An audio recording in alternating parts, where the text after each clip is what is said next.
podsters and podlars, and welcome to Cazza and Tracy Talk Gavin and Stacey. I'm Tracy.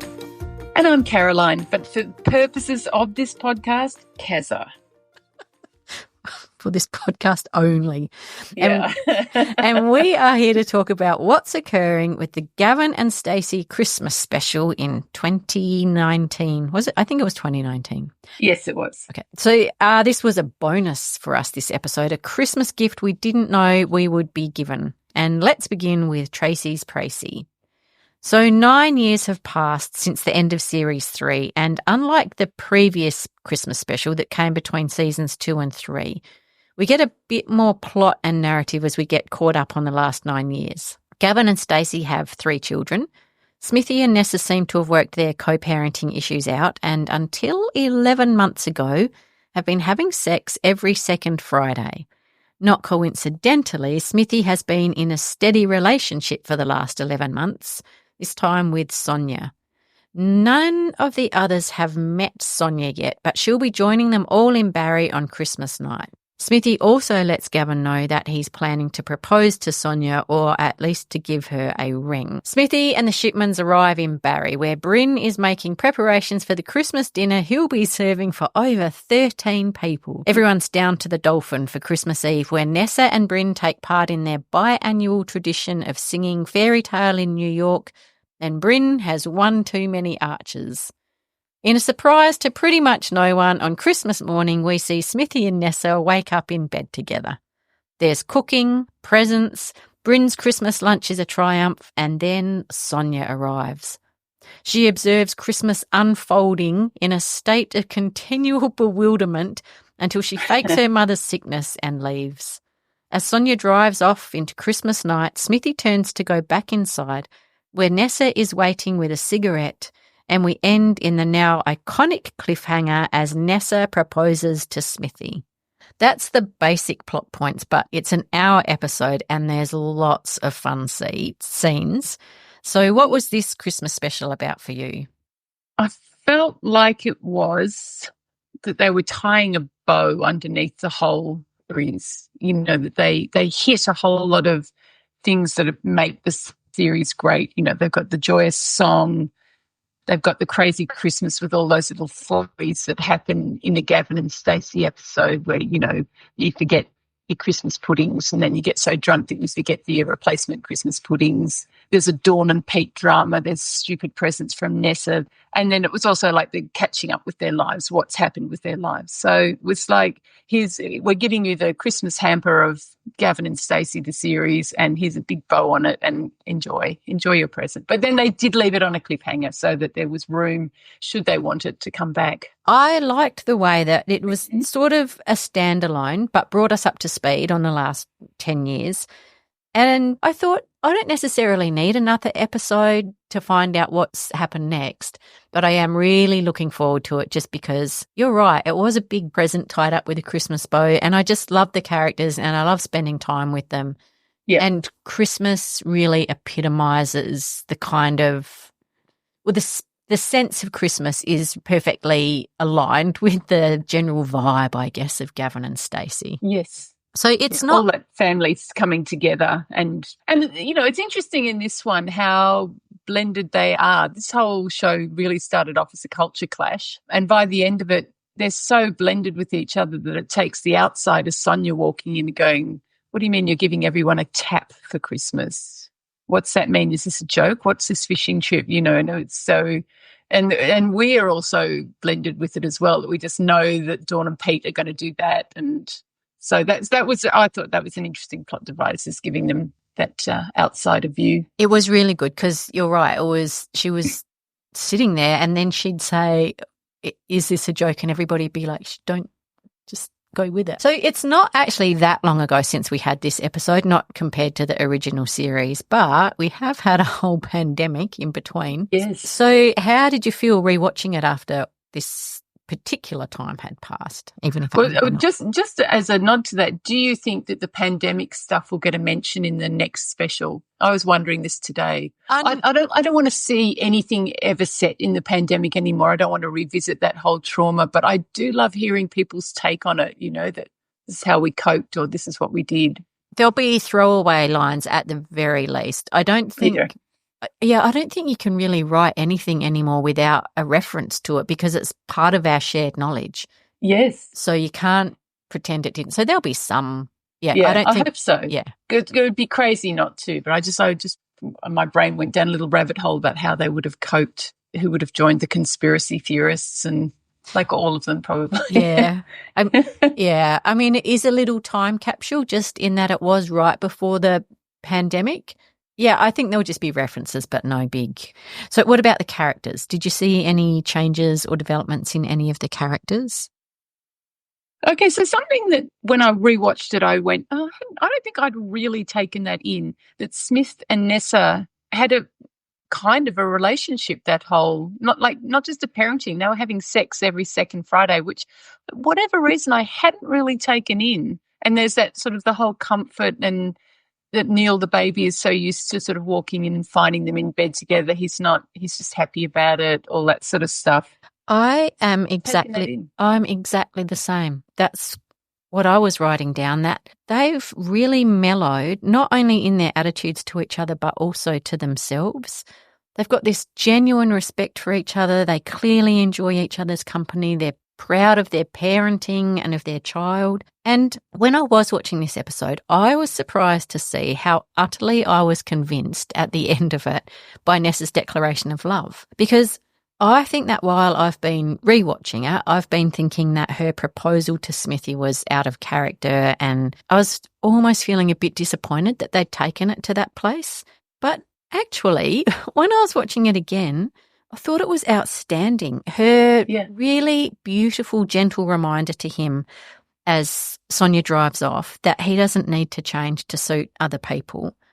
Yeah. Her demonstration of how she sees him for who he is and flaws are just part of the person. I thought she built towards it so beautifully. I actually found it really moving. I agree. And I had been exactly the same as you. It's like, well, that just seems weird that there's that proposal coming. And having watched it, I went, oh, it was so sweet.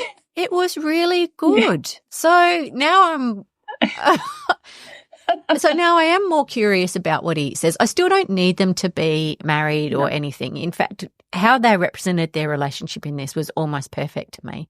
But I am interested to see what he said and what she said afterwards. Yeah, same. And then I that whole rationale of Smithy saying, I don't want to be left behind. He says to Gavin, you and Stacey have been together 10 years. Dirtbox is divorced. Budgie's a granddad. I was trying to do the maths on how Budgie could possibly be a granddad, but I mean, some of my friends are granddads now, so I guess grandparents. I think that's a really true thing as well, is that people who have kind of been just kicking around life do sometimes look around and look at their friends and go, oh I've got to get my ducks in a row, you know? Oh, for sure. Yeah. And then make ridiculous impulsive decisions just based on that. And it's like that's not why you tie yourself down to someone who you've got nothing in common with just because you want to catch up to everyone else. That's crazy. I found that really interesting. There was that little thing that Neil the baby and Nessa had been living at Bryn's for 9 years. I really liked that. It's brilliant. It was brilliant. Like, it feels like Bryn is a much happier person because he's got them in the house. Yeah, probably. That he seems more calm, and then she has that little spit about how Gavin and Stacey should never have been left Doris's house, and she was taking him to the court about it because it should have come to her. And it's just like, oh my God, you've had so much. You've been living with Bryn for 9 years. You've got a room, and you're still kvetching about that. And then I also really enjoyed Pam's motherliness to Smithy. Yeah. You know, that she gets very protective of him when she sees what Sonia is like to him and how he is around her. I love just watching this. So there's a moment when Sonia just doesn't want to be there and lies about her mother being sick. And Pam just kind of takes this breath, settles her tea on her stomach and then says, oh, yeah, what happened? And so she had to force the lie. I just went, oh, good on you, Pam.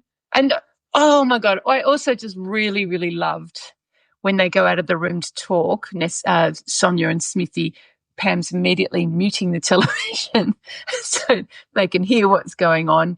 And then she's in the kitchen at one stage and they're doing the dishes with with Gwen. And, you just know that we've all been in the kitchen with your favourite sister-in-law or whatever going, oh, my God, did you see that? I cannot believe it. And as you're drying dishes and putting things away and then somebody comes in and you just perfect. It was. Perfect. I guess in a way, I mean, obviously the proposal was supposed to be the feel-good climax of the episode, but did you have any other heartwarming moments? I did. There's a little subplot, and they don't drive it too hard, is that Stacey thinks that they're boring because they're only doing cupboards as a Christmas present.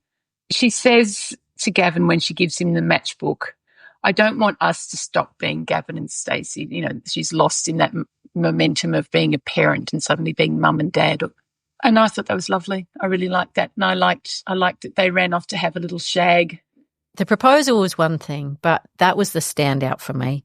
Stacey's desperation to kind of not just keep the romance alive, but for them to stay really true to the original spirit of their relationship. It was beautiful. And just their love they have for each other and their love and their acceptance for each other. I really loved that. I thought and Gavin never does that kind of, I love you kind of thing. He's right there for her. He sees what it is and he says, babe. Or whatever it is he says. I'm sure he would have said babe. He's really, of course I love you. And there was one more, and it's very, very quick when Smith and Gav are having that discussion about what does Gav think of Sonia. And Gav says, it doesn't matter what I think, it's what you think. And Smithy goes, it matches what you think more than anybody. And I thought that, that all along there's been that bromance of Smithy and Gavin. And they're still best friends and they're still, in each other's lives a lot. And that's really nice as well, I thought. It is nice. That scene's nice when they're standing outside the bathroom waiting for Gwen. Oh, yeah. And then she has to go back in and spray. Back in and does the aerosol. Yeah. So did you have a favourite joke or funny scene? Dawn and Pete, when she finds a spliff in the glove box and immediately thinks that Pete has a drug habit, jumps out of the car, goes straight round. Pam and Mick are so, oh, come here, my darling. And then there's all these terrible accusations. Get away from me, you skaghead. I cannot fall from our trust tree again. And then they do that, oh, my God, that terrible, terrible singing time after time to each other. And then just as they're going in for the kiss, they do the one more repeat. And it's terrible, but I laughed so hard as they suddenly went, the mouths almost touching time after time and then go in for the kiss. Oh, funny. And then they all get off their faces and they're having their wacky-backy party. Gavin and Smithy just walk in looking bewildered. But they're having so much fun. It's typical that friendship that they just have so much fun together. I loved it. I mean, it goes nowhere, but it's hilarious and still perfect. And I like too how they there was another little bit they wrapped up where because they'd been at the to put flowers on Pete's mum's grave, so it was quite it's nice how they sort of weave everything together. Like the whole joke about Nessa giving taps to everyone as a Christmas present. I just think they're really good. You can use them for rinsing cloths or for a drink of water, and giving Stacey jip because she and Gavin are getting each other for new cupboards for Christmas and saying, oh, that is the worst present I've ever heard. And last year I gave Bryn strepsils and it's I thought that was all a great joke. For me, if there's a favourite joke, it will always be the taps. Yeah. It was so funny. And also, like we were saying before, it is made better by the fact that everyone else just takes it in their stride. Oh, lush. And you can swap them or not swap them. And Gavin and Stacey. Pam's like, I've never been given a tap before. And then Sonia's there actually trying to understand the logic of being given taps. She's really good, the actress who plays Sonia, isn't she? Yeah. I think she does such a good job. Yep. Doesn't make her quite a monster, but skates that line. I think she does it perfectly. I think it's just a really great encapsulation of what this whole series is about, which is just taking each other, a bunch of friends taking each other for the people who they are. All right, well. Sorry. You've got more jokes that you like. Yeah. There was the ghost train. I did like that. Oh, yeah. Because, of course, boys always tell each other that they had sex on the ghost train, and Stacey saying, you haven't told anyone, going, no, and then walking back in and said, is it the ghost train all over again? But, of course, he's going to brag to his friends that he had sex on the ghost train. And then also there was, when they were talking about they'd like to see Bryn tackling a curry after he's done that Fantastic Christmas Dinner, and then they come up with stupid names like Brindaloo, Brindian, or Brindigestion. And Bryn comes back with his own suggestion for a name, which is Bryn and Chips. And I was just like, Brindigestion was good. Brindigestion. Yeah, that was good. That's genius. Yeah. Bryn and Chips is also good in its own way. Yeah. For different reasons. Well, we are at that place where we ask each other a question to see how well we've been watching or paying attention. And 3 of my things you've already answered. So have you got a question for me? Okay. Can you name the the targets of Nessa and Neil the baby's caroling attack? I couldn't. And I was a little bit surprised by that. And I was looking for the extra meaning in it. Or was it a character? Was it a callback? But it was just a guy who she obviously knew, but we hadn't met him before, had we? No, I don't think we had, but he knew her. Definitely he knew her, yeah. Was his wife Olivia?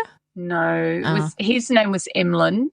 Oh. And her name was Joyce. Joyce. Oh, and okay. I think, so he wasn't a callback. I guess the callback was just all the very dodgy ways that Nessa has ever earned money in her life with her tarot readings and statues and all that sort of thing. And being Santa. And then I wasn't sure if he was maybe someone, because I know every now and then someone gets a little cameo. No, I didn't know his name. And that just reminds me, it was very small, but do you remember that it starts with Nessa earning money from one of her strange jobs as a tattooist, and she can't do eyes, so she's done Che Guevara but with sunglasses. Sunnies on.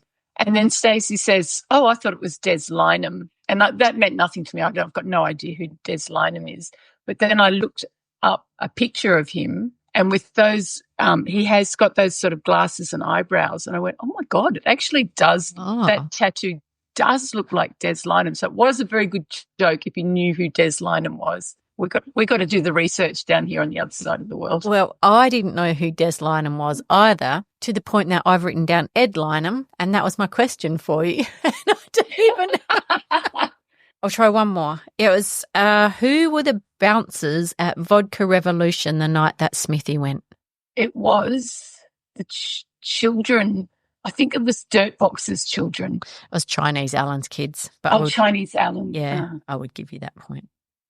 Well, that is it. We've made it to the end of our rewatch, and we've been talking all along the way really about how much we still enjoy the series. So what we should probably do is look forward to, not long now, Christmas 2024, and maybe have a little quick bit of speculation about what might happen or what you might like to happen.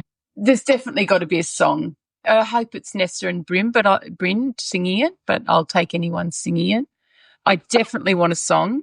Yes, a song. I want Smithy and either Gav or Rudy or someone to do some kind of either car sing-along, phone sing-along, or robot dance, foyer dance with Pam and Mick. I really, really want them still to be doing that. I would like there to be a stupid conversation about something. But I don't think I even need to put that order in, because there will be. There will be more than one. Do. I would be interested in seeing if Gav can turn into Mick maybe a bit, because his son Harry will be 18-ish, I think, at this special. So I would like to see whether Gav is turning into Mick with the parenting. And then Christmas flurries. I want to see quite a lot of little Christmas flurries and panics. That's my wish list, and I'm pretty sure that most of those will be granted. I want it to be as good as the first one in just being all about Christmas. Don't care about the fishing trip. Hope they don't even mention it, but that wish won't be granted. I'm not too fussed, like I've said, about whether Nessa and Smithy got married or not, because, they can't escape the truth that they've got some kind of connection that they can't resist. Yeah. I had a quick look, and in the little description of what's coming up, Neil the baby is about to start his apprenticeship with Smithy. So that's cool. And I thought he wasn't in this one, or is it just the actor who had played him? Well, it would be the actor, because he's so much older. Back. Well, he's so much older. Oh, no. But of course he's older as well. That's all right. Don't worry. That's your face. He's going to be the correct age, I believe. Right. So the kid who played Neil the baby as a 12-year-old is the same one who played him as a baby. Right, who could potentially play him 10 years later. I think I'd read that he didn't get asked to come back and play Neil the baby as a 18-year-old, but maybe sometimes I get the wrong end of the stick. Oh, obviously sometimes so do I. Anyway, and also it said it's in Essex, so it's at Pam's, which I think is awesome. So I think So I think your foyer wish will be granted, and I want that too because it's definitely a foyer scene. And then I know that they filmed in Barry because I've seen footage of them sort of waving at fans as they do their final scene on that iconic hill. Yeah, I mean there has to be something in Wales for sure. And then I was just wondering whether there'll be any little cameos like maybe Lucy or, just little people along the way. I wondered if they might suddenly bring in Lucy. I think that would be so interesting if they did. Yeah. And then the other one I wondered about was whether Gwen might have had a romance. Oh, yes. I really hope there's something good for Gwen. I've written that down somewhere and I can't remember. But something nice needs to happen for Gwen. And it doesn't even need to be a romance, like just a job or just anything that isn't being at home cooking omelets. Well, she's obviously, because Stacey and Gav live next door, she's, true. Happy doing all the grandmothering and having a lovely time. But it would be fun. I think it could be fun. Yeah. If all the characters got, excited about Gwen's love life. Or I would really like Gwen to have some little piece of autonomous something or other. I think that's all I've written down. Oh, then I thought, well, maybe there's a potential romance between Neil the baby and one of Gavin and Stacey's younger children. But Megan and can't remember. But that's my soap opera training coming into the fore, because that's what would happen in a soap opera.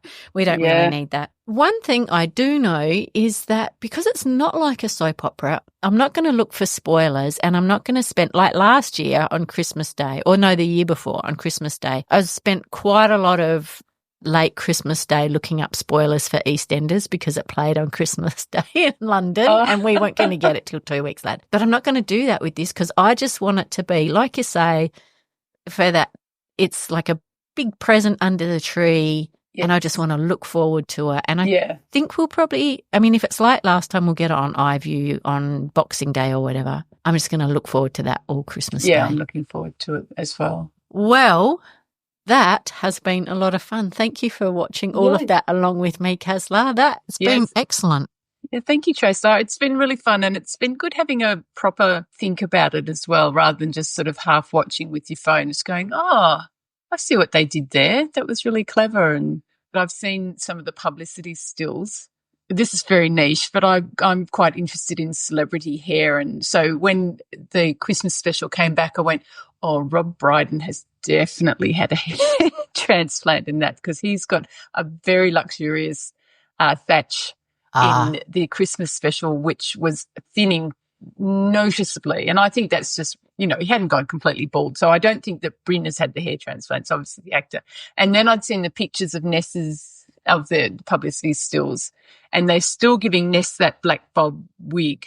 So not a single grey hair on her head. I thought, I suppose Ness would keep her hair exactly the same. Like, it's never changed her hair. She never pins it back. But then there was that scene in the last Christmas thing where Gwen gives out these very thoughtful presents until they turn into the fishing trip shots of, Pam and Mick with the grandchildren, and a lovely photo of young Stacey and young Nessa. And Stacey says, I would have been 17. And Nessa goes, that puts me at about 35. And I immediately went, wait a minute, but if she was 35 then, how old was she when she had Neil the baby? Like it would... I don't think you were supposed to do the actual sum. Yeah, I was trying to do the sums. I mean, people do have late in life pregnancies, but but that's 8 years before Stacey got married at least. If she was 17, she's sort of 25, 26 when the first series starts. Yeah, I don't think you should take that as... So she would have been 43 when she had Neil. Oh, that's doable. No, that's fine, but I wouldn't take that her age as gospel. So It was a good line. It was I get an caught in excellent these line. reality things. So I think, wait a minute, that doesn't make sense. You need to watch more soap operas. We just take age as like, that's just how old you need to be for this episode. Do you need to be 55? You can be 55. It's fine. Yeah. Anyway, so I got interested in the hair. Yeah. All right. Well, we will be back after we've watched this year's Christmas special. I'm excited. Yeah, I'm excited too. Yeah. All right. I'll talk to you then, Kazla. Thanks, Tracer. Bye. Bye.